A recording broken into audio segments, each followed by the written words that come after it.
श्री कृष्ण गोविंद हरे मुरारी, हे नाथ नारायण वासुदेव। दुखावसाने इदमेव सारम, सुखावसाने इदमेव सारम। सुख हो और दुख हो, देहावसाने इदमेव गेयम। हर स्थिति में, हर परिस्थिति में गोविंद का स्मरण, गोविंद का भजन करना चाहिए, क्योंकि परमात्मा के नाम में, परमात्मा के धाम में, परमात्मा के स्वरूप में ही परमानंद है, दिव्यानंद है। भगवान का स्वरूप कैसा है? का सत घन है, चित्त घन है और आनंद घन है। बोले कृष्ण कन्हैया लाल की। और भगवान क्या करते हैं? का विश्वोत्पत्त्यादि हेतु, विश्व की उत्पत्ति करते हैं, पालन करते हैं और संहार कर देते हैं।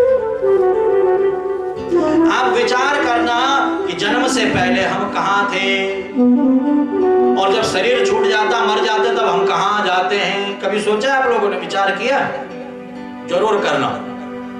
खाली हाथ हम आए थे, खाली हाथ हम चले जाएंगे। ये इतना सब कुछ हमें मिल रहा है, किसकी कृपा से मिल रहा है? क्या विचार किया आप लोगों ने? ईश्वर अंश जीव अविनाशी चेतन अमर सहज सुखरासी। जीवात्मा ही परमात्मा का अंश है। परमात्मा की कृपा से हम जन्म लेते हैं और परमात्मा की कृपा से ही हमें सब कुछ मिलता है और परमात्मा की कृपा से ही परमात्मा के पास जाते हैं। जीवात्मा का मिलन परमात्मा से हो जाता है।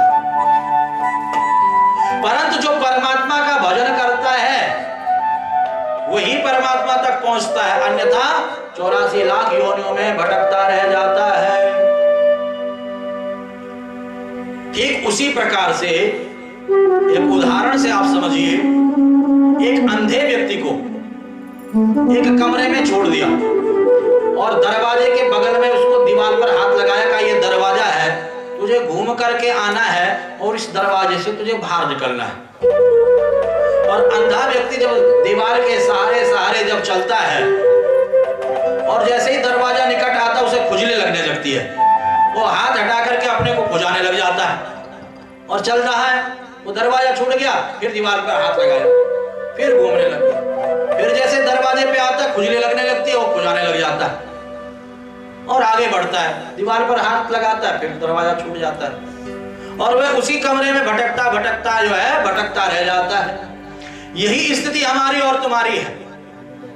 84 लाख योनियों में हम भटक रहे हैं और जैसे ही मनुष्य जन्म हमें मिलता है भजन करने के लिए, पूजन करने के लिए, परमात्मा को पाने के लिए, अपना उद्धार करने के लिए, 84 के चक्कर से छूटने के लिए, वैसे हमें खुजली लगती है, विषय वासना रूपी खुजली सताने लगती है। काम, क्रोध, मद, लोभ, मोह, राग, द्वेष, तेरा मेरा, ये खुजली हमें सताती है और इसके चक्करों में इस दरवाजे को हम छोड़ देते हैं और फिर 84 लाख योनि में कुकर सुकर बन करके भटकते हैं।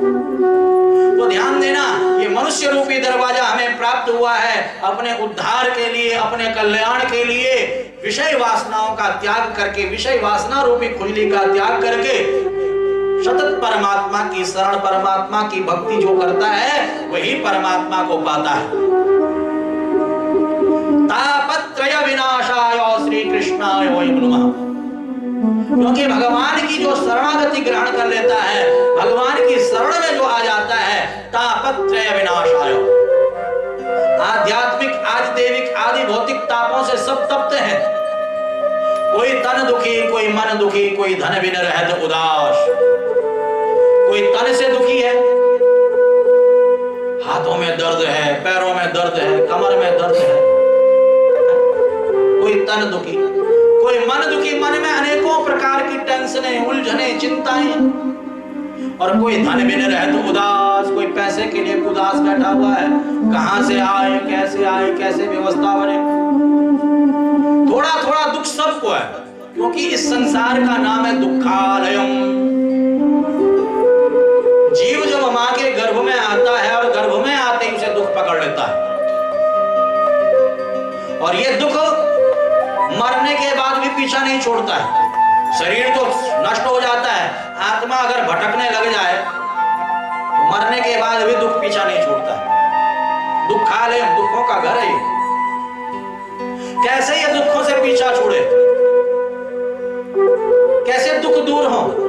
तापत्रय विनाशाय श्री कृष्णाय वयं नमः। केवल भगवान श्री कृष्ण की शरणागति ही एकमात्र ऐसा उपाय है जो जीव के समस्त दुखों को दूर कर देती है। कोई तन दुखी, कोई मन दुखी, कोई धन बिन रहत उदास, थोड़े थोड़े सब दुखी सुखी कृष्ण के दास, सुखी राम के दास। केवल वही एकमात्र अपना हाथ उठा करके कह सकता है मैं सुखी हूं, जो भगवान का बन जाता है, जो भगवान को अपना बना लेता है, उसको दुख भी जो है फूल जैसा लगता है। वो दुख में भी आनंद लेता है और सुख में भी आनंद लेता है। और जो भगवान का नहीं है वे सुख में तो आनंदित रहता है, परंतु थोड़ा सा भी कष्ट आ जाए रोने लग जाता है, तड़पने लग जाता है, छटपटाने लग जाता है, परेशान हो जाता है। इतना बड़ा कोरोना काल चला, आपने देखा होगा जो परमात्मा के भक्त थे अपने घरों में भजन कर रहे थे, कीर्तन कर रहे थे, आनंद ले रहे थे। अरे बड़ा अच्छा मौका मिल गया, घर में जो है पूरा परिवार इकट्ठे बैठ गया। कईयों ने कहा गुरुजी हमने तो रामायण का पाठ किया, कहीं कह रहे हमने भागवत का पाठ किया, कहीं कह रहे हमने सुंदरकांड का पाठ किया, कई लोग कह रहे गीता का पाठ किया, कई लोग कह रहे हमने रोज कीर्तन किया परिवार ने अपने घर में बैठ करके। जो भगवान के भक्त थे आनंदित हुए, चलो इसी बहाने पूरा परिवार एक हो गया, एक जगह पर बैठ गए, एक साथ बैठ करके खाना खाया। कभी मौका नहीं लगता था ऐसा। और जो भगवान के भक्त नहीं है उन्होंने क्या, वो रोते ही रहे, हे भगवान ये क्या हो गया, हे भगवान नुकसान हो गया, हे भगवान हम तो यहाँ घर में कैद हो गए, जेल मिल गए हमें। आपने देखा ऐसे लोगों को रोते हुए? बहुत सारे लोग रोते ही रहे और बहुत सारे लोग बड़े खुश हुए, चलो इसी बहाने जो है भगवान का भजन करने को मिल गया। तो जो भक्त होते हैं दुख में भी आनंद ढूंढते हैं, दुख में भी सुख ढूंढते हैं। और जो भक्त नहीं होते वो सुख में भी दुख ढूंढते हैं। और उसको 1 करोड़ का फायदा हो गया और मुझे बस केवल 50 लाख का ही, वो ईर्ष्या उसके अंदर आने लग जाती। अरे पड़ोसी ने एक गाड़ी खरीद ली, नहीं हमारे पास पुरानी ही गाड़ी है। अरे ये नहीं सोचता कि ठाकुर जी की बड़ी कृपा मेरे पास भी वाहन है, वो पड़ोसी को देख करके ईर्ष्या करता है, वो अपने सुख में भी दुख ढूंढता है। तो ध्यान देना, शास्त्र कहता है कि तापत्रय विनाशाय, जो भगवान की शरण में जाता है उसका दुख भी सुख में बदल जाता है। ऐसे भगवान श्री कृष्ण को जो सारे के सारे दुखों को मिटाने वाले हैं, कष्टों को मिटाने वाले हैं, संकटों को मिटाने वाले हैं, श्री कृष्णाय वयं नमः, ऐसे भगवान श्री कृष्ण को हम और आप मिलकर के प्रणाम करते हैं। पूरे कृष्ण कन्हैया लाल की। सच्चिदानंद रूपाय विश्वोत्पत्त्यादि हेतवे तापत्रय विनाशाय श्री कृष्णाय वयं नमः। पहले श्लोक में भगवान श्री कृष्ण को प्रणाम किया, दूसरे श्लोक में सुखदेव जी का वंदन किया गया है, सुखदेव जी को प्रणाम किया गया है, गुरु महाराज को प्रणाम किया गया। कहते हैं ना कि गुरु गोविंद दो खड़े काके लागू पार, बलिहारी गुरु आपने गोविंद दियो बता। गुरु का सम्मान करना चाहिए, गुरु का आदर करना चाहिए, गुरु का सत्कार करना चाहिए। और ये गुरु का सम्मान, गुरु का आदर, गुरु का सत्कार करने की संस्कार प्रेरणा हमें कहां से मिलती है? माता पिता से मिलती है, क्योंकि प्रथम गुरु माता पिता है। माता पिता अगर संत ब्राह्मण भक्तों का, गुरुओं का सम्मान करेंगे तो बच्चे भी करेंगे, और माता पिता ही संत ब्राह्मण भक्तों का अगर पैर नहीं छुएंगे, उनका सम्मान नहीं करेंगे, तो बच्चे भी जो है नहीं करेंगे, बच्चों के अंदर वो संस्कार आएंगे ही नहीं। माता पिता हेलो हाय बाय बाय वाले संस्कार बच्चों को देंगे तो वही संस्कार बच्चों के अंदर रहेंगे। पहले जो बच्चे होते थे, जब भी कोई संत ब्राह्मण गुरु बड़े दिखाई देते थे, प्रातः काल उठ के रघुनाथा माता पिता गुरु नाम ही माता, प्रातः काल माता पिता के चरण छुआ करते थे भगवान, जितने भी बच्चे राम कृष्ण सब ने। और आज आपके बच्चे क्या आपके पैर छूते हैं? किस किस के बच्चे छूते हैं पैर? रोज सुबह उठ करके रोज छूते हैं। तो चलो छूने वालों ने तो हाथ उठा दिया, किस किस के बच्चे नहीं छूते हैं, जरा हाथ खड़ा करो। सोचा आपने कि क्यों नहीं छूते? क्योंकि जब आप ही नहीं छूते हो तो वो काहे को छुएंगे आपके पैर? अगर आप अपने माता पिता सास ससुर के चरण रोज उठ करके छूने लग जाओ, संत ब्राह्मण बड़ों के गुरुओं के चरण छूने लग जाओ, तो आपके बच्चे भी आपके पैर छुएंगे, संत ब्राह्मण भक्तों के पैर। और कहते हैं जब दवा काम करना बंद करती है तब दुआ काम आती है। डॉक्टर भी कहता है भैया ये तो कोई चमत्कार हुआ है, ये कोई कृपा हुई है। और ये कृपा कब होगी? जब हम अपने बड़ों का आशीर्वाद लेंगे, संतों का आशीर्वाद, ब्राह्मणों का आशीर्वाद, भक्तों का आशीर्वाद, गुरुजनों का आशीर्वाद। अभी मैं आपको बताऊं, मेरी आदत है थोड़ी, मैं जब कभी मजाक करता हूं तो ज्यादा ही कर बैठता हूं। कई लोग जो जुड़े हुए हैं उन्हें सबको पता है। तो एक भक्त के यहाँ पर हम चले गए, तो उनके 2 बच्चे थे, तो वो ना राम राम किए ना प्रणाम किए। तो पूरा परिवार वहां पर बैठा हुआ था, दादा दादी, माता पिता, चाचा चाची, पूरा परिवार था। तो बच्चे ना राम राम किए ना प्रणाम किए, तो मैंने भी ऐसे छेड़ दिया। मैंने कहा क्या बात हो गई, तेरे माता पिता दादा दादी ने तुम्हें प्रणाम करना नहीं सिखाया क्या? पैर छूना नहीं सिखाया क्या? कहा गुरुजी जब इन्होंने ही नहीं छुए तो हम कैसे छू ले? वो बच्चे इतने तेज आजकल के, इतने ज्यादा लज्जित हुए वो लोग वहां पर, तब जाकर के वो बूढ़ा बुढ़िया और उन सबने पैर छुए, तब बच्चों ने छुए। तो आजकल के बच्चे बड़े चतुर हैं, बड़े तो बड़ा मतलब कि कई बार जो है ऐसा भी घटना घट जाता है। अब बच्चे कह रहे, छोटे छोटे बच्चे, कहा हमारे दादा दादी माता पिता ने नहीं छुए तो हम क्यों छुए? सीधा जवाब दे दिए। तो वहां पर क्या हो गया, उनका सर शर्म से नीचे झुक गया और फिर पैर छूने लगे। ये एक संस्कार होता है, माता पिता से मिलता है। और देखिए यहाँ पर गुरु के वंदन करने से, गुरु के चरण छूने से, गुरु का स्मरण करने से हमेशा गुरु का आशीर्वाद हमारे साथ बना रहता है। और गुरु का स्मरण करने के बाद फिर परमात्मा की भक्ति करनी चाहिए, परमात्मा की सेवा करनी चाहिए, परमात्मा का भजन पूजन करना चाहिए। कभी भी आप पूजन में बैठो, ध्यान देना, आप इस बात को याद रखना, कभी भी आप पूजन में बैठो तो अपने गुरु का स्मरण करो और उसके बाद पूजन को प्रारंभ करो। गुरु का वंदन करके, गुरु को प्रणाम करके, जो जिससे भी आपने गुरु मंत्र लिया है उसका स्मरण, उसका वंदन करके, जो आपको अच्छा मार्ग देता है। दत्तात्रेय ने 24 गुरु बनाए हैं, जो आपको राम कथा सुनाए, जो भागवत कथा सुनाए, जो आपको गीता का ज्ञान दे, जो आपको सदुपदेश दे, उसका स्मरण करते हुए उसके बाद परमात्मा का भजन करो तो परमात्मा जल्दी सुनते हैं। तो यहां पर गुरु कौन है? सुखदेव मुनि हैं, क्योंकि सुखदेव मुनि ने राजा परीक्षित को 7 दिनों तक भागवत कथा का श्रवण कराया है। और राजा परीक्षित ने भागवत कथा सुनी और राजा परीक्षित को परमात्मा गोविंद मिल गई, गुरु की कृपा से गोविंद मिले।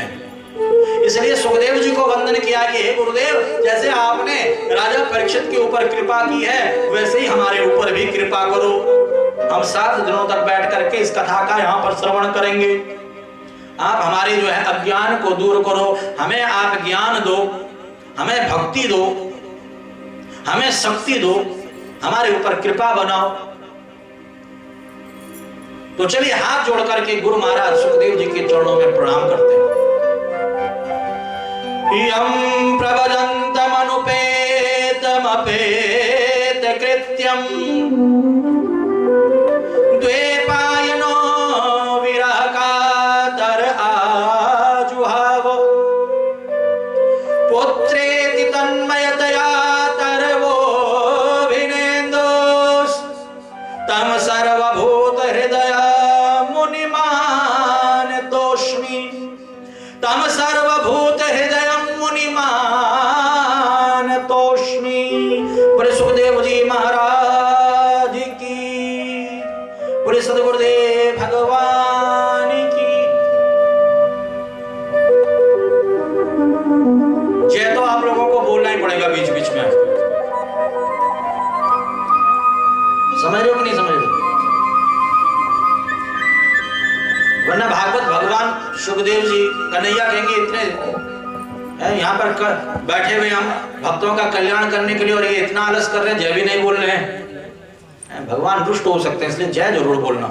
7 दिनों तक जयकार है। बोले सुखदेव जी महाराज की। ये जय बोलने से क्या होता है पता है? नकारात्मक जो ऊर्जा है वे हमारे भीतर से निकलती है और सकारात्मक ऊर्जा हमारे भीतर आती है। हमारी बुराइयां जो है बाहर निकलती हैं और अच्छाइयां भीतर प्रवेश करती हैं। बोले श्रीमद् भागवत महापुराण की। सुखदेव मुनि का यहां पर स्मरण किया गया है, प्रणाम किया गया है। नैमिषारण्य की पावन भूमि पर हम और आप चलते हैं। नैमिषे शूतमासीनम अभिवाद्य महामतिम कथामृत रसस्वाद कुशलो शौनको ब्रवीत। नैमिषारण्य में 88,000 ऋषि बैठे हुए हैं और हरि चर्चा कर रहे हैं। नैमिषारण्य में ही क्यों बैठे? कई बार प्रश्न आ जाता है मन में, किस किस को पता है कि नैमिषारण्य में ही क्यों बैठे? जरा हाथ खड़ा करके बताओ। पता है किसी को? नहीं पता? चलिए हम बता ही देते हैं आपको। 88,000 ऋषि एक बार ब्रह्मा जी के पास पहुंच गए। कहा ब्रह्मा जी, आपने पूरे ब्रह्मांडों की रचना कर दी, पृथ्वी की रचना कर दी, आप कोई स्थान हमें ऐसा बताइए जहां पर हमारा मन शांत हो सके। देखिए स्थान की बड़ी भारी महिमा होती है ना। एक बार अर्जुन कन्हैया के साथ जा रहे थे वन में और चलते चलते अर्जुन के मन में बड़ा भारी क्रोध, बड़ा भारी विकार आ गया। इतना बड़ा धनुर्धर गांडीवधारी अर्जुन और कृष्ण के पीछे पीछे है? मेरे गांडीव का डंका बजता है, हर कोई मेरा सम्मान करता है, आज के बाद इनकी कोई सेवा पूजा नहीं करूंगा। अर्जुन के अंदर विकार आ गया और अर्जुन कुछ बोले नहीं, मन ही मन सोचते रहे। और जब आगे बढ़े, जब वह स्थान छूट गया, दूसरा स्थान आया, तो अर्जुन को बड़ा पश्चाताप होने लग गया। कृष्ण ही मेरे सर्वस्व हैं, कृष्ण ही मेरे प्राण हैं, कृष्ण के बिना तो मैं कुछ हूं ही नहीं। मैं कृष्ण को अपना पूरा का पूरा जीवन समर्पित कर दूं तो भी कम है, 7 जन्म समर्पित कर दूं तो भी जन्म है, जन्म जन्मांतर समर्पित कर दूं तो भी कम है। जो कुछ हूं कृष्ण की कृपा से ही तो हूं। बड़ा भक्ति भाव अर्जुन के मन में आया। अर्जुन हाथ जोड़ करके ठाकुर जी से, कन्हैया से कहता है, प्रभु एक आश्चर्य मेरे जीवन में आज हुआ है। हाँ अर्जुन बताओ क्या आश्चर्य हुआ है? कहा अभी हम जब उस रास्ते से आ रहे थे तो बीच में मेरे मन में बड़ा भारी विकार आया, गलत गलत बातें, गलत गलत विचार, गलत गलत भावनाएं। और जब मैं यहां पर आया हूं इस दूसरे स्थान पर तो मेरे मन में बिल्कुल निर्मलता आ गई, पवित्रता आ गई, सारे विकार नष्ट हो गए। ऐसा क्यों, ऐसा कैसे हो गया? कन्हैया मुस्कुराते हुए कहते हैं कि पहले जिस स्थान पर तुम थे वहां पर राक्षस रहा करते थे, दुष्ट रहा करते थे, अधर्मी रहा करते थे, तो उस स्थान के प्रभाव से तुम्हारे मन में विकार आ गया। परंतु अब इस स्थान पर तुम आए हो, यहाँ पर संत महापुरुष रहा करते थे, भजन कीर्तन हुआ करता था यहाँ पर, इसलिए इस स्थान पर आते ही तुम्हारे मन में जो है पवित्रता आ गई, निर्मलता आ गई। तो स्थान की बड़ी भारी महिमा होती है, ध्यान देना। जिस स्थान पर रोज भजन होता हो, कीर्तन होता, जिस घर में रोज परमात्मा का सुमिरन होता हो, परमात्मा का भजन कीर्तन होता, उस घर में जब हम घुसते हैं तो मन में निर्मलता आ जाती है, मन में पवित्रता आ जाती है। और जिस घर में रोज शराब पी जाती हो, जुआ खेला जाता हो, मांस भक्षण किया जाता हो, निंदा चुगली की जाती हो, राग द्वेष जिस घर में भरा पड़ा हो, उस स्थान पर अगर आप और हम जाते हैं तो मन में विकृति आने लग जाती है, मन जो है उथल पुथल मन में होने लग जाती है। तो स्थान का बड़ा भारी महत्व है, ध्यान देना। पूजा पाठ के लिए मंदिर को ही क्यों चुना जाता है कि मंदिर में जाकर के जल चढ़ाई आओ, मंदिर में जाकर के भजन किए आओ, कहते नहीं कहते बड़े? जबकि हरि व्यापक सर्वत्र समान, परमात्मा कण कण में है। आपके घर में ही परमात्मा है, आपके घर में मंदिर है, कहीं जाने की क्या आवश्यकता है? पर मंदिर को ही क्यों चुना गया है? चलो वैष्णो देवी के मंदिर चलें, चलो द्वारिकाधीश के दर्शन कर आए, चलो मनसा देवी हो आए, चलो वैष्णो देवी हो जाए, चलो चंडी देवी हो जाए। क्यों जाते हो आप मंदिरों में? क्योंकि वो स्थान भजन करते करते, पूजा करते करते, पाठ करते करते वो स्थान दिव्य हो जाता है।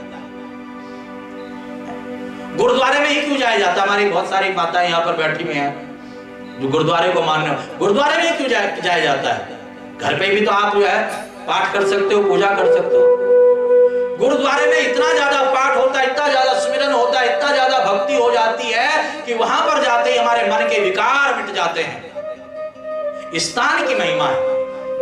तो 88,000 ऋषि ब्रह्मा जी के पास पहुंचे, कहा ब्रह्मा जी हमें स्थान बताओ जहां पर हमारा मन शांत रहे, विकार ना आए मन में, भजन पूजन कीर्तन कथा नित्य चलता रहे। ब्रह्मा जी ने कहा ये मेरा मन रूपी चक्र है, इसे मैं आगे आगे छोड़ रहा हूं, पीछे पीछे तुम चलते रहो। जहां पर ये मन रूपी चक्र शांत हो जाए वहीं पर बैठ करके तुम भजन कर लेना। आगे आगे ब्रह्मा जी का मनस चक्र और पीछे पीछे 88,000 ऋषि पूरे पृथ्वी की परिक्रमा करते हुए जगह जगह अलग अलग स्थानों पर जब नैमिषारण्य की भूमि आई, ब्रह्मा जी का मनस चक्र शांत हो गया और 88,000 ऋषि वहीं पर बैठ गए। इसीलिए नैमिषारण्य को चक्र तीर्थ भी कहा जाता है, ब्रह्म तीर्थ भी कहा जाता है। और 88,000 ऋषि वहां पर बैठ गए, हरि चर्चा करने लगे।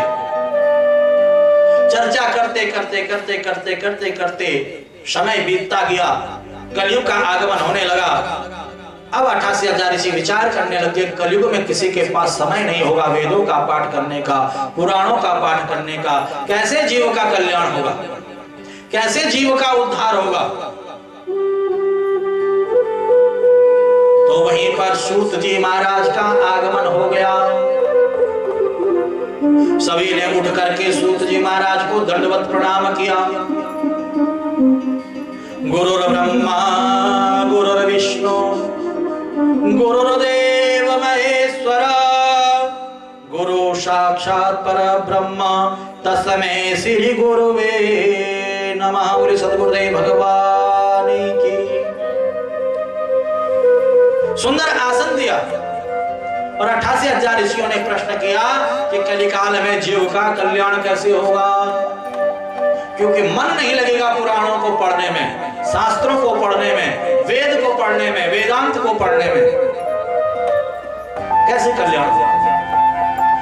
तब सूत जी महाराज ने कहा यही प्रश्न राजा परीक्षित ने शुकदेव मुनि से किया था और शुकदेव मुनि ने राजा परीक्षित को भागवत कथा का श्रवण कराया। और जब राजा परीक्षित भागवत कथा का श्रवण किए, इस भागवत कथा से उनके सारे प्रश्नों का समाधान हो गया और भागवत कथा का श्रवण करने से उनको मोक्ष मिल गया। इसलिए हमें भागवत कथा का श्रवण करना चाहिए। तो सोनक आदि 88,000 ऋषि कहते हैं कि सूत जी महाराज हमने सुना है कि देवर्षि नारद सर्वप्रथम भागवत कथा का आयोजन हरिद्वार में किए थे भक्ति ज्ञान वैराग्य के लिए। जो नारद जी एक स्थान पर कभी टिकते नहीं हैं, उन नारद जी ने 7 दिनों तक श्रीमद् भागवत कथा का आयोजन किया, जजमान बनकर के कथा सुनी। आप ये कथा हमें श्रवण करो। तब सूत जी महाराज कहते हैं कि देवर्षि नारद हरे क्षेत्रम कुरुक्षेत्रम श्रीरंगम शेतु वंदना अनेकों अनेकों तीर्थों में विचरण करते हुए देवर्षि नारद बद्रीनाथ, केदारनाथ, गंगोत्री, यमुनोत्री, गया, जगन्नाथ, प्रयाग, पुष्कर सब जगह गए। और जैसे ही वृंदावन में पहुंचे तो देवर्षि नारद ने एक स्त्री को रोते हुए देखा जिसकी गोदी में 2 बूढ़े पुरुष मूर्छित हैं, अचेत हैं। बहुत सारी देवियां सेवा कर रही हैं। नारद जी ने सोचा माताओं का समुदाय, माताएं प्रसन्न होती हैं तो हंसती हैं, दुखी होती हैं तो रोती हैं, और मैं बाबा जी मुझे माताओं के बीच में बिना बुलाए नहीं जाना चाहिए। तो नारद जी यहां से आगे जाने लगे। श्रीमन नारायण नारायण नारायण श्रीमन नारायण नारायण नारायण भजमन नारायण नारायण नारायण भजमन नारायण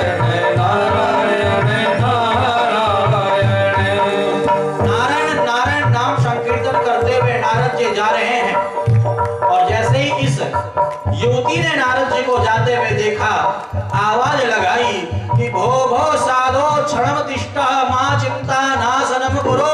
अरे नारद जी कहाँ जा रहे हो, जरा रुक जाइए, मेरी चिंता को दूर करके जाइए, मेरे दुखों को दूर करके जाइए, रुकिए। नारद जी ने कहा मुझे बुलाया, कहाँ आपको बुलाया। नारद जी ने कहा चलिए मैं आ गया, आप बताइए आप कौन हो। ये दो बूढ़े पुरुष आपकी गोदी में मूर्छित हैं, ये दोनों पुरुष कौन हैं, ये देवियां सेवा कर रही हैं, ये देवियां कौन हैं। तब ये युवती बोली अहम भक्तिरति ख्याता इमो में तनया मतो, मैं भक्ति महारानी हूँ, ये मेरे पुत्र हैं ज्ञान वैराग्य। ये देवियां कोई और नहीं, गंगे च यमुने चैव गोदावरी सरस्वती नर्मदे सिंधु कावेरी जलस्मिन् सन्निधिं कुरु। ये गंगा इत्यादि नदियां हैं जो मूर्तिमान होकर के सेवा कर रही है। होना चाहिए माँ बूढ़ी बेटा जवान, यहाँ पर तो उल्टा हो रहा है। मैं माँ हूँ, मैं तो जवान हूँ, ये मेरे बच्चे हैं, ये बूढ़े हो गए हैं। हे देवर्षि नारद, ये उल्टी गंगा क्यों बह रही है, ये उल्टा क्यों हो रहा है। नारद जी ने ध्यान किया और ध्यान करके जब देखा, नारद जी ने कहा हे भक्ति महारानी, इसमें तुम्हारा कोई दोष नहीं है, इसमें तो कलयुग का दोष है। सतयुग त्रेता द्वापर अब कलयुग आ चुका है, कलयुग में सब उल्टा हो रहा है। तरुणी प्रभुता आगे है श्याल को बुद्धिदायक कन्या विकृणो लोभा दंपति नाम च कलकनम विप्रेर भागवती वार्ता गेहे जने जने कारिता कर्ण लोभेना कथा सारस्ततो गता अत्युग्री भूरि कर्माणि नास्तिकारो रवाजना ते प्रतिष्ठन्ति तीर्थेषु तीर्थ सारस्ततो गता। सब उल्टा हो रहा है। माता पिता का सम्मान नहीं हो रहा है, सास ससुर का आदर सम्मान नहीं हो रहा है, अपने बड़ों का आदर सत्कार नहीं हो रहा है, गुरुजनों का आदर सत्कार नहीं हो रहा है, संत ब्राह्मणों का आदर सत्कार नहीं हो रहा है, गौ सेवा किसी घर में नहीं हो रही है। पहले हर घर में गौ सेवा होती थी, गौ माता घरों से निकल चुकी है। सब उल्टा हो रहा है, ये कलयुग का दोष है, ये कलयुग का प्रभाव है। हे भक्ति महारानी तुम चिंता न करो, वृथा खेद यसे बाले ओहो चिंता तुरम कथम श्री कृष्ण चरणाम भोलम ईश्वर दुखम गमिष्यते। यदि तुम अपने दुख को मिटाना चाहती हो तो भगवान श्री कृष्ण का ध्यान करो। कलो भक्ति भक्त्या कृष्ण पुरस्थिता।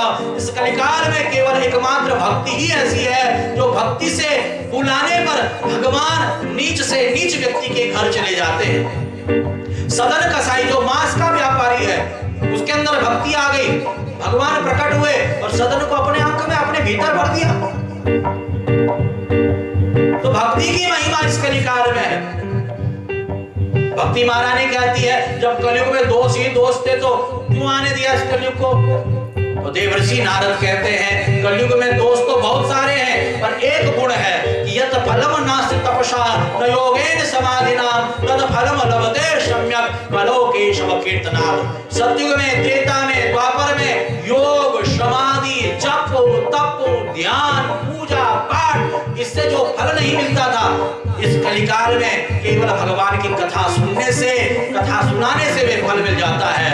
भजन सुनने से, भजन सुनाने से फल मिल जाता है। कलयुग केवल नाम आधारा सुमिर सुमिर नर उतरई भव पारा। कलिकाल एक पुनीत प्रतापा मानस पुण्य होए नहीं पापा। मन में अच्छा संकल्प अगर आ जाए, अच्छा विचार आ जाए, तुरंत उसका फल मिल जाता है। कई दिनों से मन में चल रहा था कि भागवत कथा हो, अच्छा संकल्प था और देखिए आज ठाकुर जी ने पूरा कर दिया, आज पूरा कर दिया। शांति मैया, बीना मैया मुझसे कह रही हम किसी से कुछ नहीं सेवा मांगेंगे, जो प्रभु कृपा होगी। और परसों मैया गई अपने दीपक जी के यहाँ पर, तुरंत देखिए 100 रुपया लेकर के आ गई। मानस पुण्य हो, मन का अच्छा संकल्प आते। एक नाम नहीं लूंगा मैं क्योंकि मुझे मना किया गया है। हमारे बसंत बिहार की एक मैया है, क्या शांति बहन, ये 5100 रुपए की सेवा मेरी तरफ से। हमारे हर्षित गोयल जी डॉक्टर हैं, बच्चों बच्चों के बहुत सुंदर डॉक्टर। अभी एक डॉक्टर ने, बहुत नामी डॉक्टर, हरिद्वार का नाम नहीं लूंगा, व्यासपीठ से, रंजना मैया, हमारी जो है बहन की जो है बिटिया बीमार हो गई बहुत ज्यादा है, उसने कह दिया कि यहाँ इसका इलाज नहीं होगा। यहाँ कोई हरिद्वार में है ही नहीं डॉक्टर। उस डॉक्टर ने कह दिया कि यहाँ है ही नहीं कोई डॉक्टर, नमूनिया हो गया था, नमूनिया का कोई डॉक्टर ही नहीं, नमूनिया का। बच्चों को हो जाता है ना नमूनिया, ठंड लग जाती है। और वो इतने परेशान हो गए, उन्होंने कहा कहाँ ले जाए फिर? का इलाज तो मैं कर दूंगी, वो लेडी डॉक्टर बच्चों की है, इलाज तो मैं कर दूंगी, परंतु मैं दीपावली की छुट्टियों में अपने घर जा रही हूँ, और अब कहाँ ले जाए बच्चे को?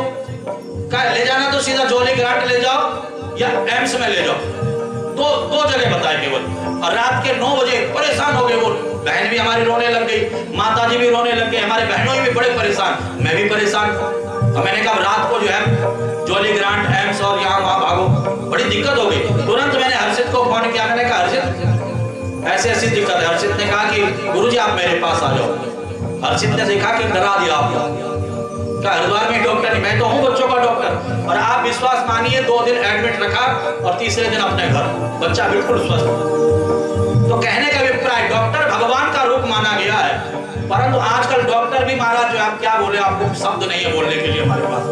कोरोना में डॉक्टरों ने ऐसा माना, कई डॉक्टरों, कईयों ने बड़ा परमार्थ किया, बहुत सेवा की, बहुत सारे, तो अच्छे लोग भी हैं, बुरे लोग भी हैं। शांति मैया कह रही, प्रीति मैया भी कल आई थे। तो कहने का अभिप्राय देखिए, भगवान के नाम के लिए अगर हम आगे बढ़ते हैं तो भगवान सहायता करता है।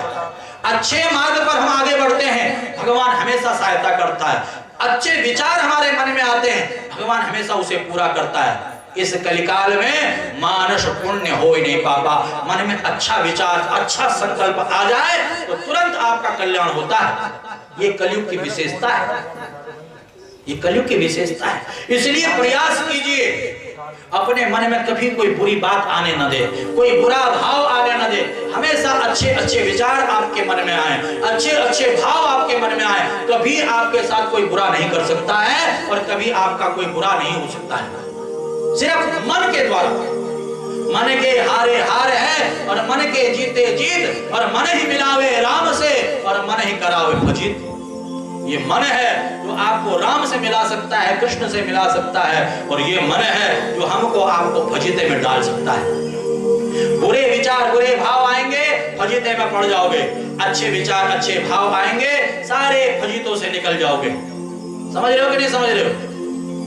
मानस पुण्य हो ही नहीं पापा, इस कलिकाल की विशेषता है। तो इस कलिकाल में जितना भजन करो उतना कल्याण हो जाता है। ज्ञानम प्रबुद्धताम शीघ्रम रे वैराग्य प्रबुद्धताम, हे ज्ञान जागो, हे वैराग्य जागो। गीता पाठेर मोहर मोह, देवर्षि नारद ने भक्ति ज्ञान वैराग्य के दुख को दूर करने के लिए बार बार गीता का भी पाठ किया। भक्ति ज्ञान वैराग्य का दुख दूर नहीं हुआ, आकाशवाणी हुई, सत्कर्म करो। देवर्षि नारद सबसे पूछे सत्कर्म क्या है, कोई नहीं बता पाया। देवर्षि नारद बद्रीनाथ पहुंच गए, सनत कुमार मिल गए, सनक सनंदन सनातन सनत कुमार। सनत कुमारों ने कहा सत्कर्म सूचको नूनम ज्ञान यज्ञम स्मृते बुधे श्रीमद् भागवतालापो शतुगीता शुकादिवि। श्रीमद् भागवत कथा का तुम आयोजन करो, इससे बढ़कर के और कोई उपाय नहीं है। इस कलिकाल में सबसे बड़ा यज्ञ माना गया है श्रीमद् भागवत ज्ञान यज्ञ, सबसे बड़ा यज्ञ। इस कलिकाल में भागवत यज्ञ के समक्ष सारे यज्ञ छोटे बताए गए। सनत कुमारों ने बताया कि सत्कर्म सूचको नूनम ज्ञान यज्ञम स्मृते बुधे श्रीमद् भागवतालापो शतुगीता शुकादिवि। जो श्रीमद् भागवत कथा सुखदेव मुनि ने गाई है, जिसका आयोजन राजा परीक्षित ने किया है, तुम भी इसी आयोजन को करो। देवर्षि नारद ने कहा कि ज्ञान यज्ञम करिष्यामि सुख शास्त्र कथोज्वलम, भक्ति ज्ञान विरागाणाम स्थापनार्थम प्रयत्नतः। भक्ति ज्ञान वैराग्य की स्थापना के लिए मैं श्रीमद् भागवत कथा करूं तो कहां पर करूं, स्थान आप बताइए। तब सनत कुमारों ने कहा हरिद्वार में आप इस यज्ञ को करो, क्योंकि हरिद्वार बीच की भूमि है, मध्य की भूमि। बीच में दीपक जलाओगे, चारों तरफ प्रकाश फैलेगा, इसलिए हरिद्वार को चुना गया। क्योंकि हरिद्वार में दिल्ली से भी आ सकते हैं, बॉम्बे से भी आ सकते हैं, कलकत्ता से भी, मद्रास से भी, बद्रीनाथ से भी, गंगोत्री से भी, यमुनोत्री से भी, केदारनाथ से भी, चारों तरफ से लोग आ सकते हैं आसानी से, इसलिए हरिद्वार में। और नारद जी ने सबको निमंत्रण दिया, आओ भैया श्रीमद् भागवत कथा हो रही, आओ सब चलो। गृहस्थी, वानप्रस्थी, सन्यासी, ब्रह्मचारी सब आ गए, सब आ गए, पूरा अथाह जन समुदाय, अथाह जन समुदाय। सुंदर व्यासपीठ बनाई गई और सनत कुमार चारों ऋषि व्यासपीठ पर विराजमान हो गए और सुंदर कथा प्रारंभ हो गई। सनत कुमारों ने कहा कि सदा सेव्या श्रीमद् भागवती कथा यस्या श्रवण मात्रेण हरिश्चित्तम समाश्रयेत्। ये जो श्रीमद् भागवत की कथा है इसको रोज सुनो, रोज सुनो। कब तक? का मोक्ष पर्यंतम आलयम श्रीमद् भागवतालयम, का जब तक मोक्ष न मिल जाए, जब तक गोविंद न मिल जाए, जब तक परमात्मा न मिल जाए, तब तक इस कथा का श्रवण करो। बोले श्रीमद् भागवत महापुराण की। कई लोग कहते हैं अरे पिछले साल ही तो सुनी थी, बहुत सारे लोग कहते हैं अरे पिछले महीने ही तो सुनी थी, अरे पिछले हफ्ते ही तो सुनी थी, अरे कल ही तो सुनी थी। ये बार बार क्या चक्कर? अरे आप कहते हो कभी कि अरे अभी तो खाना, कल ही तो खाना खाया था, आज नहीं खाएंगे। अरे हमने ये श्वास ले ली, अगली श्वास नहीं लेंगे। कभी किसी ने कहा है? बताओ जरा, कहा हो तो। अरे कल ही सो करके जगे थे, अब कभी नहीं जगेंगे। बताओ किसी ने बोला ऐसा? जैसे खाना पीना, सोना, जगना, उठना बैठना, जीवन की हर एक चीज आवश्यक है, श्वासों का लेना छोड़ना आवश्यक है, ऐसे ही श्रीमद् भागवत भी जीवन का एक हिस्सा होना चाहिए। रोज आप एक अध्याय का पाठ किया करो। जब पहली बार कथा के माध्यम से हमने कहा कि रोज श्रीमद् भागवत एक अध्याय पाठ करना चाहिए, बीना मैया ने जब सुना तभी से भागवत ग्रंथ ले आए थे और कई आवृत्तियां कर चुकी हैं। ऐसे बहुत सारे भक्त हैं। आप आज कथा में बैठे हो, कार्तिक के महीने बैठे हो, इस महीने आप भागवत ग्रंथ अपने घर पर लाइए और आज इस कार्तिक के महीने से ही आप प्रारंभ कीजिए। रोज एक अध्याय का पाठ करेंगे तो अगले कार्तिक के महीने में ही आपका जो है विश्राम हो जाएगा, पूर्ण हो जाएगा। तो ध्यान देना, भागवत का पाठ, भागवत कथा का श्रवण है। सदा सेव्यो श्रीमद् भागवती कथा यस्या श्रवण मात्रेण हरिश्चित्तम समाश्रयेत्। रोज इस कथा का श्रवण करना चाहिए, रोज इस कथा का पाठ करना चाहिए। संत कुमारों ने कहा आजन्म मात्रमपि येन सठेन किंचित्। दूसरे श्लोक में क्या कहा? बड़ा सुंदर श्लोक है, ध्यान से सुनना। आजन्म मात्रमपि येन सठेन किंचित् चित्तम विधाय सुख शास्त्र कथा न पीता चांडाल वच खरवत तेन नीतम मिथ्या स्वजन्म जननी जन दुख भाज। क्या जिसने मनुष्य जन्म पा करके श्रीमद् भागवत कथा का पाठ अपने घर पर नहीं किया, कथा का श्रवण नहीं किया, कथा का आयोजन नहीं किया, समर्थ होते हुए भी उसने चांडाल की तरह, गधे की तरह अपने जीवन में व्यर्थ, अपने जीवन को व्यर्थ गवा दिया। और तो और जिस मां ने 9 महीने तक गर्भ में रखा, उस मां की कुक्षी को भी कलंकित कर दिया। कहा किसने? जिसने मनुष्य जन्म पा करके भागवत की शरणागति स्वीकार नहीं की। योगाद गर्जति सप्ताहो ध्यानाद ध्यानाच गर्जति किं ब्रोमो गर्जनम तस्य रे रे गर्जति गर्जति। जब भागवत गर्जना करती है तो सबकी गर्जना फीकी पड़ जाती है, क्योंकि ये भागवत साक्षात भगवान श्री कृष्ण का स्वरूप है। तेनेयम वानमयी मूर्ति प्रत्यक्षा कृष्ण एव च। ये भागवत कोई साधारण पुस्तक नहीं है, किताब नहीं है, साक्षात श्री कृष्ण है। बोले कृष्ण कन्हैया लाल की। भक्ति सुतो तो तरुणो गृहीत्वा प्रेमे करो सहसा विरासी। यही पर कथा चल रही थी, भक्ति ज्ञान वैराग्य प्रकट हो गए और कृष्ण का, श्री कृष्ण गोविंद हरे मुरारी नाथेति नामानि मुहुर वदन्ति। भगवान श्री कृष्ण का नाम स्मरण करते हुए नाचने लगे। सबने पूछा ये कौन है? सनत कुमार ने कहा ये भक्ति ज्ञान वैराग्य है। वृंदावन में दुखी थे, इस कथा के प्रभाव से सुखी हो गए और यहाँ पर अपने सुख को प्रकट करते हुए आनंदित हो रहे, नाच रहे, गा रहे, झूम रहे। अब भक्त भी सब के सब जो है भक्ति ज्ञान वैराग्य के साथ ताली सेवा करते हुए आनंद लेने लगे। गोविंद जय जय गोपाल जय जय गोविंद जय जय गोपाल जय जय राधा रमण हरि गोविंद जय जय राधा रमण हरि गोविंद जय जय राधा रमण हरि गोविंद जय जय राधा रमण हरि गोविंद जय जय।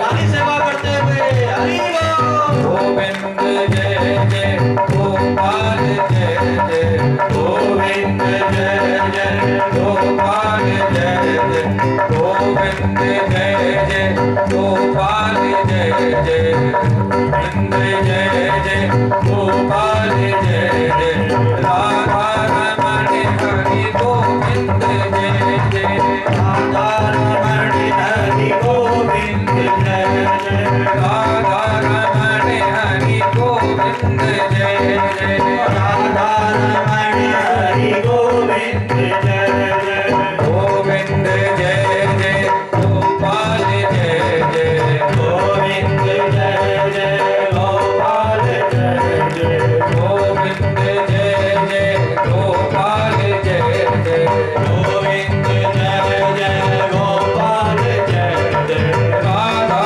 रमण हरि गोविंद जय जय राधा रमण हरि गोविंद जय जय श्री राधा रमण हरि गोविंद जय जय राधा रमण हरि गोविंद जय जय। ओ हमने थाम लिया आंचल राधा रानी का, हमने थाम लिया आंचल राधा रानी का, हमने थाम लिया आंचल राधा रानी का, हमने थाम लिया आंचल राधा रानी का। हमेशा से मिलाएगी राधा रानी, शाम से मिलाएगी राधा रानी, हमें शाम से मिलाएगी राधा रानी, हमें शाम से मिलाएगी राधा रानी। थाम लिया आंचल राधा रानी का, हमने थाम लिया आंचल राधा रानी का, हमने थाम लिया आंचल राधा रानी का, हमने थाम लिया आंचल राधा रानी का। हमें शाम से मिलाएगी राधा रानी, शाम से मिलाएगी राधा रानी, हमें शाम से मिलाएगी राधा रानी। ऐसे नहीं, पहले तो ये बताओ किस किसने राधा रानी का आंचल थामा है? पक्की बात है, जिसने राधा रानी का आंचल थामा है ताली सेवा करेगा, और जिसने कस करके आंचल पकड़ा हुआ है और जो श्याम से मिलना चाहता अपने स्थान पर खड़े होकर के हरि बोल, हमें शाम से मिलाएगी राधा रानी, हमें शाम से मिलाएगी राधा रानी, हमें शाम से मिलाएगी राधा रानी, हमें शाम से मिलाएगी राधा रानी। हमने थाम लिया आंचल राधा रानी का, हमने थाम लिया आंचल राधा रानी का, हमने थाम लिया आंचल राधा रानी का, हमने थाम लिया आंचल राधा रानी का। हमें शाम से मिलाएगी राधा रानी, हमें शाम से मिलाएगी राधा रानी, हमें शाम से मिलाएगी राधा रानी, हमें शाम से मिलाएगी राधा रानी।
ब्रज की राजधानी, वृंदावनी ब्रज की राजधानी, मुक्ति जहाँ पर बन रही पानी, जहाँ बने रही पानी। हमने थाम लिया आंचल राधा रानी का, हमने थाम लिया आंचल राधा रानी का, हमने थाम लिया आंचल राधा रानी का, हमने थाम लिया आंचल राधा रानी का।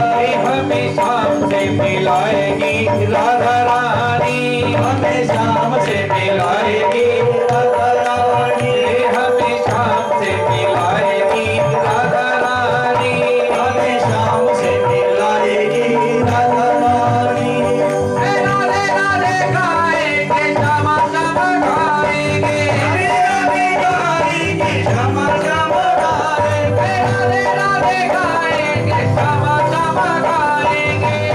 राधे गाएंगे श्यामा श्यामा गाएंगे। मन चल रे, मन चल रे, मन चल रे, वृंदावन धाम राधे राधे गाएंगे। मन चल रे वृंदावन धाम राधे राधे गाएंगे। मन चल रे वृंदावन धाम राधे राधे गाएंगे। मन चल रे वृंदावन धाम राधे राधे गाएंगे। राधे राधे गाएंगे श्यामा श्यामा गाएंगे, राधे गाएंगे श्यामा श्यामा गाएंगे, राधे राधे गाएंगे श्यामा श्यामा गाएंगे। राधे गाएंगे श्यामा श्यामा गाएंगे। मन चल रे, मन चल रे, मन चल रे, वृंदावन धाम राधे राधे गाएंगे। मन चल रे वृंदावन धाम राधे राधे गाएंगे। मन चल रे वृंदावन धाम राधे राधे गाएंगे। मन चल रे वृंदावन धाम राधे राधे गाएंगे। कौन कौन गाएगा राधे राधे? जरा उठाओ दरबार में हाथ एक बार और प्यार से बोलो जय राधे राधे राधे, जय राधे राधे राधे, राधे राधे राधे, जय राधे राधे राधे, राधे राधे राधे, जय राधे राधे राधे, राधे राधे राधे, राधे राधे राधे, राधे राधे राधे, राधे राधे राधे, राधे राधे राधे, राधे राधे राधे, राधे राधे राधे, राधे राधे राधे।